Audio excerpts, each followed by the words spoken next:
seguit, per presentar-me com Déu humana, us explicaré una autèntica aventura de pirates que hem viscut la meva tripulació i un servidor de vostès i vostesses.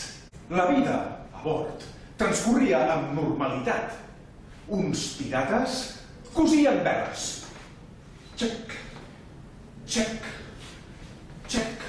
Clinc, clinc, clinc. Van començar a lluitar contra els pirates d'en Barbarossa, contra la seva tripulació.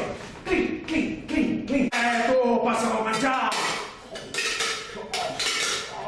Vam seguir les indicacions que ens portaven cap al tresor i, finalment, vam trobar el cofre amagat rere unes palmeres i vam trobar els tresors. Sí, collarets, entre altres coses. Per fi!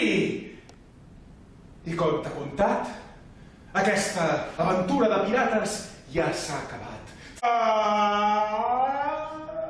Com sobreviuré tot sol si només sóc un nen?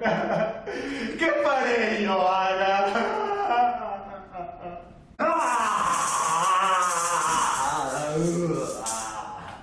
Però com és possible que aquest marrec parli amb el gran xiprer de l'Atles?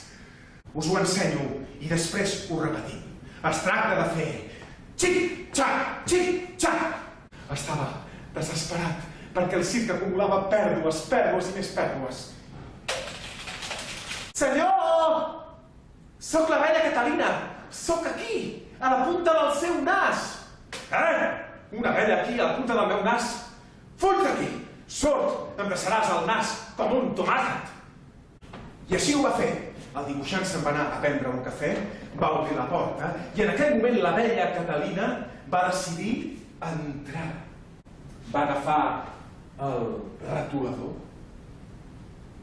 va mirar d'entrar-hi a dins per una banda, per una altra, fins que...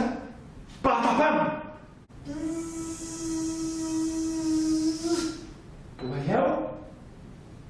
Aquesta és una gran fiblada petó de la vella Catalina. A mi no m'ha fet mal, i a vosaltres segur que tampoc.